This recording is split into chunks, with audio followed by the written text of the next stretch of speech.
attise la haine et chaque impact amène sa peine. Mais le résultat est immédiat. Va au contact mec, ça paye, ouais ça baigne. Sauf quand un condamne, contester mes dires, il doit comprendre que je dégaine mes baigne plus vite que lui médite les tranches des balles. Car j'avoue je suis pas très adroit dans le débat. Je me dis droit dans mes bottes et même mes potes y croient. Ils me confortent quand je me comporte comme un connard quand je m'emporte. Quand t'as une réponse je riposte avec mon art la manière forte. Ils dépeignent un monde violent mais la violence moi je m'en imprègne. Personne n'a peur de tes mots mais mes points les gens les craignent. Une posture qui assure une tournure pathétique. Formule rancune, histoire de thune, tu me regardes mal je te nique. Oui ce type n'a pas conscience qu'il compense son intolérance par la violence. Génère la méfiance sans tempérance. La réflexion en différé, il se différe d'affrontement. Ne respecte pas la différence, n'accepte que le différent. La fierté te rend vil quand le courage te dit de rester peace. Un acte de violence est plus facile qu'un acte de justice. Il a besoin de son opinel pour faire passer ses opinions. Pas contesté par le mec d'en face qui sortira saignant. T'auras beau tester, à la fin c'est pas la vérité qui reste, mais bien souvent le type détesté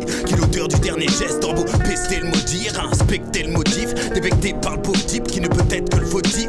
L'antipathie agissant, le type est strict, intransigeant. Le pire ce n'est pas ce qu'il pique, mais l'idée tragique qu'il laisse à ses gens. Les galopent dans ta tête et le souvenir t'imprègne. Il a teasé la haine, planté la graine qui germerait, te fera perdre le renne. C'est le cheminement de la colère qui se répand comme le choléra. Les actes similaires, plus jamais tu ne toléreras. N'est-il pas légitime que l'ex-victime devienne nuisible? Scène de crime passée au crible pour désigner sa cible. Nique la fierté et la rage dont tu t'abreuves. Vrai courage et calme et la violence n'en est jamais la preuve. La fierté te rend vil quand le courage te dit de rester peace. Un acte de violence est plus facile qu'un acte de justice. Qu'est-ce qu'on veut se prouver? C'est pas le moyen de trouver la raison. T'as beau te sentir lésé, à quoi bon causer des lésions? Tu t'es déjà posé la question, comment fais-tu la liaison entre s'enfermer là-dedans et chercher l'évasion? Un peu évasif quand tu cherches à justifier tes actes. Peut-être est-ce le manque de tact? En vérité les causes t'échappent sous une chape de plomb. Ton courroux te tourmente. Comment gérer le tout quand la colère à son tour monte? La laisser s'exprimer, que la bêtise amorce tes coups et que la violence vienne conclure les débats dans lesquels tu coules. La peur qui s'immisce, c'est comme un divorce